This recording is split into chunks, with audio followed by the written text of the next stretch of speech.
Highs நஜசோனா. இன்னைக்கு நம்ம எத பத்தி பார்க்க போறோம் அப்படின்னு பார்த்தீங்கன்னா, ஆப்கானிஸ்தான்ல உள்ள 13 வயது சிறுவன் விமானத்துல உள்ள லேண்டிங் கியர்ல இந்தியாவுக்கு தப்பிச்சு வந்திருக்காரு. என்ன காரணத்தினால அந்த சிறுவன் தப்பிச்சு வந்தான்? அது மட்டும் இல்லாம இந்த சிறுவன்ட்ட விசாரணை நடத்துனாங்க. அந்த சிறுவன் என்ன சொன்னான்? இப்போ அந்த சிறுவன எங்க வச்சிருக்காங்க?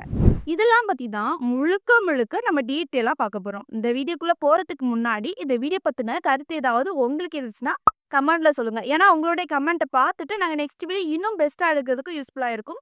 வாங்க வீடியோக்குள்ள போய் பார்த்து ஃபுல்லா தெரிஞ்சுக்கலாம்.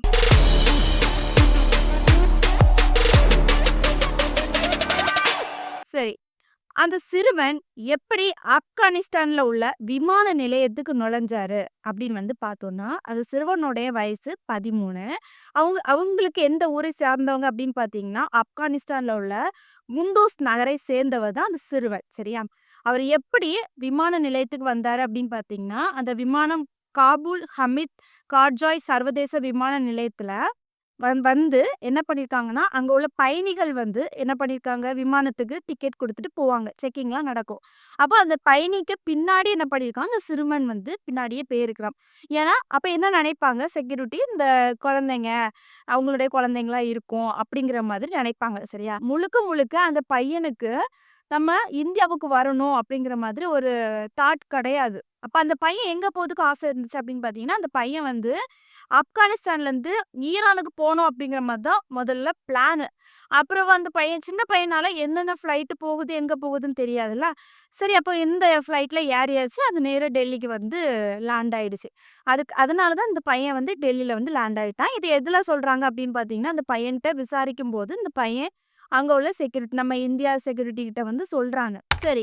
இப்போ அந்த சிறுவன் விமான லேண்டிங் கியர்ல எப்படி ஒளிஞ்சான் அப்படின்னு நம்ம பார்த்தோம்னா, அந்த விமானத்தோட பேர் அப்படின்னு பார்க்கும்போது KAM ஏர் நிறுவனத்தோட RQ4401 அந்த விமானம் புறப்படும்போது அந்த கியர்ல டைட்டா புடிச்சிருக்கான். அப்ப அந்த பையன்ட்ட லக்கேஜ் இருந்துச்சா அப்படின்னு பார்க்கும்போது, அந்த பையன்ட்ட எந்த லக்கேஜுமே இல்ல.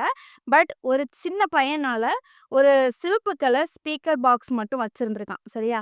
வச்சுக்கிட்டு என்ன பண்ணியிருக்கான், அந்த விமானம் புறப்பட டைம்ல என்ன பண்ணியிருக்கான், அந்த அந்த லேண்ட் கியர் கம்பிய டக்குன்னு நல்லா டைட்டா அவனால முடிஞ்ச அளவுக்கு ரொம்ப டைட்டா புடிச்சிருக்கான். சரியா? இந்த சிறுவன் அதிர்ஷ்டவசமாக தான் உயிர் தப்பிச்சான் அப்படின்னு தான் சொல்லி ஆகணும். ஏன்னா, அந்த விமானம் மேல போகும்போது அந்த கம்பி எந்த ஒரு தெரியாது. இப்போ டைட்டா புடிச்சிருந்தாலே போதும். நமக்கு எந்த ஒரு சேதம் ஆகாதுன்னு நெனச்சுக்கோங்களேன்.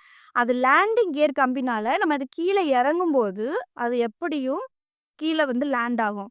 அப்போ ஒரு செகண்ட்ல லைட்டா அது டயர்ல ஏதோ கால்ல மாட்டிக்கிட்டோ, அந்த பையன் இறந்திருப்பான்.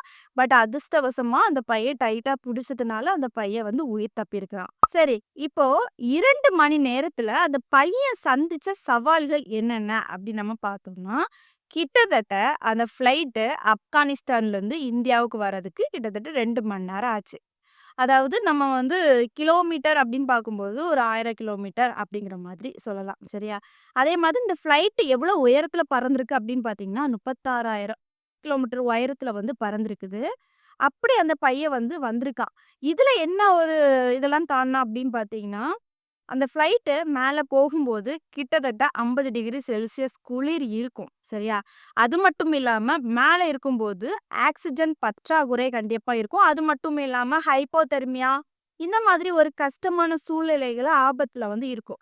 முக்கியமா என்ன அப்படின்னு பார்த்தீங்கன்னா, அந்த ஃப்ளைட் இறங்கும்போது அதான் சொன்னேன்ல, அந்த லேண்டிங் கம்பி கீழ இறங்கும்போது லைட்டா மாட்டுனாலுமே அந்த பையன் இறந்திருப்பான். இருந்தாலும் உயிர் தப்பி என்ன பண்ணியிருக்கான், அந்த பையன் ஸ்மூத்தா லேண்ட் ஆயிட்டான். சரி, அந்த சிறுவன் இப்போ லேண்ட் ஆயிட்டான். லேண்ட் ஆனதுக்கப்புறம் எப்படி அந்த டெல்லி விமானத்துல உள்ள ஆஃபீசர் கிட்ட மாட்டுனான் அப்படின்னு பார்க்கும்போது, அந்த நம்ம கண்டிப்பா ஃப்ளைட்ல எல்லாருமே போயிருப்போம். சரியா? அப்போ ஃப்ளைட்ல போகும்போது, உள்ள இருக்கிறவங்களுக்கு ஒரு வாசல். அவங்க படிக்கட்டு மூலமா இறங்கி, வேற ஒரு பாதை அவங்களுக்கு வெளிய போகுறதுக்கு பாதை இருக்கும். ஏன்னா, இந்த பையன் எதுல வந்திருக்கான், அந்த லேண்டிங் கம்பியில தொங்கிட்டு வந்திருக்கான். அப்ப என்ன பண்ணோம் அப்டின்னா, அங்க அந்த ஃப்ளைட் நிக்க ஓடுதளத்துல தான் அந்த பையனால சுற்றி வர முடியும். வெளிய போக முடியாது. அப்ப என்ன பண்ணியிருக்கான் அந்த பையன், அங்க இங்கேயுமா சுத்தி தெரிஞ்சிருக்கான். எப்படி வெளிய போணும் அப்படிங்கிற மாதிரி சுத்தியிருக்கான். அப்போ அங்க உள்ள KAM ஏர் நிறுவனத்தோட தலைமை செக்யூரிட்டி ஆஃபீசர் என்ன பண்ணியிருக்காங்க, அந்த பையன பார்த்துருக்காங்க. அந்த பையன் மூஞ்செல்லாம் வந்து கரியா பூசி ஒரு மாதிரி இருக்கான். ஏன்னா, கண்டிப்பா அந்த வீல்ல இருக்கும்போது கரி ஆக தானே செய்யும். அப்ப நின்றுருக்கான். சந்தேகப்பட்டுருக்காங்க. இது ஆப்கானிஸ்தான்ல உள்ள துணி. நம்ம அந்த பையன் வந்து இங்க எதுக்கு சுத்திட்டு இருக்கான்? உள்ள இருந்தாச்சுன்னா அப்படிலாம் வெளிய போயிருப்பான். எப்படி இங்க வந்தான்? அப்படிங்கிற மாதிரி என்ன பண்ணியிருக்காங்க, இந்த பையன டவுட்ல புடிச்சிருக்காங்க. புடிச்சுட்டு என்ன பண்ணியிருக்காங்க அப்படின்னு பார்த்தீங்கன்னா, கண்ட்ரோல் ஆஃபீஸ் செக்யூரிட்டி கண்ட்ரோலுக்கு கால் பண்ணி தகவல் குடுத்துருக்காங்க. இப்படி ஒரு பையன் வந்து அங்கேயுமா திரிஞ்சுட்டு இருக்கான். நாங்க புடிச்சு வச்சிருக்கோம். என்ன பண்ண அப்படிங்கிற மாதிரி சொல்றாங்க. அப்ப அவங்க வந்து கூட்டிட்டு வாங்க அப்படிங்கிற மாரி சொல்றாங்க. உடனே கூட்டிட்டு எங்க போறாங்க அப்படின்னு பார்த்தீங்கன்னா, ட டெர்மினல் 3 அங்க வந்து கூட்டிட்டு போறாங்க. கூட்டிட்டு போனதுக்கப்புறம் அந்த பையன்ட்ட வந்து விசாரணை நடத்துறாங்க. அப்படி இந்திய அதிகாரிகள் அந்த பையன்ட்ட என்ன விசாரணை நடத்துனாங்க? எ எந்த போலீஸ் ஆஃபீசர் வந்து விசாரணை நடத்துனாங்க? இதெல்லாம் நம்ம பார்த்தோம் அப்படின்னு பார்த்தீங்கன்னா, சிஐஎஸ்எஃப் போலீஸ். அவங்க வந்து என்ன பண்றாங்கன்னா, இந்த பையன்ட்ட வந்து விசாரணை நடத்துறாங்க. விசாரணையில இந்த பையனுக்கு வந்து சில பையன் வந்து சொல்ல மாட்டாங்க. இது சரி நம்ம என்ன சொல்லணும் அப்படிங்கிற மாதிரி சொல்ல மாட்டாங்க. பட் இந்த பையன் ரொம்ப இன்ட்ரெஸ்ட்டா அவனுடைய ஸ்டோரிய சொல்றான். சரியா?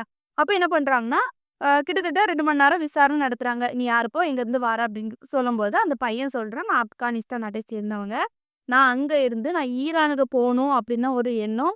பட் தப்பி போணும்னு நெனச்சேன். அது அதிர்ஷ்டவசமா இந்த ஃப்ளைட்டு டெல்லிக்கு வந்துட்டு, நான் வந்து கடைசியில டெல்லியில இறங்கிட்டேன். அதுக்கப்புறம் எனக்கு எங்க போணும் தெரியல." அப்படிங்கிற மாதிரி அந்த பையன் வந்து டீட்டெயிலா சொல்லியிருக்கான். சரியா? சரி.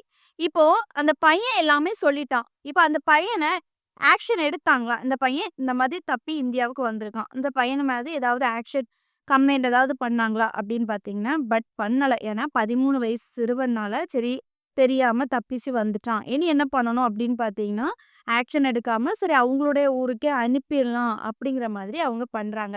அப்படி ஆப்கானிஸ்தானுக்கு எப்போ, எத்தன மணிக்கு அனுப்புனாங்க அப்படின்னு பார்த்தீங்கன்னா, அந்த பையன் செப்டம்பர் 22ஆம் தேதி ஞாயிற்றுக்கிழமை வந்திருக்கான். உடனே என்ன பண்ணியிருக்காங்க அப்படின்னு பார்த்தீங்கன்னா, மதியம் உள்ள ஃப்ளைட்ல கேஏஎம் ஏர் விமானத்தில வந்து அ என்ன பண்ணியிருக்காங்கன்னா, இந்த பையன மதியமே ஆப்கானிஸ்தானுக்கு அனுப்பிட்டாங்க. சரி அந்த பையன் வந்து அவங்க நாட்டுக்கே போயிடுச்சு அப்படின்னு சொல்லிட்டு அனுப்பிட்டாங்க. அது மட்டும் இல்லாம அவங்க நாட்டுல உள்ள இந்த விமான நிலையத்துக்கு வந்து தகவல் குடுத்துட்டாங்க. ஏன்னா, அந்த பையன் மாட்டுன பிறகுமே அங்க வந்து தகவல் குடுத்துட்டாங்க. இந்த பையன் ஆப்கானிஸ்தான்லே சேர்ந்தவங்க அப்படிங்கிற மாரி சொல்லியிருக்காங்க. யாரு, என்ன அப்படிங்கிற மாதிரி டீட்டெயில் சொல்லுங்க. நாங்க இந்த பிளேட்ல அனுப்பி விடுறோம்.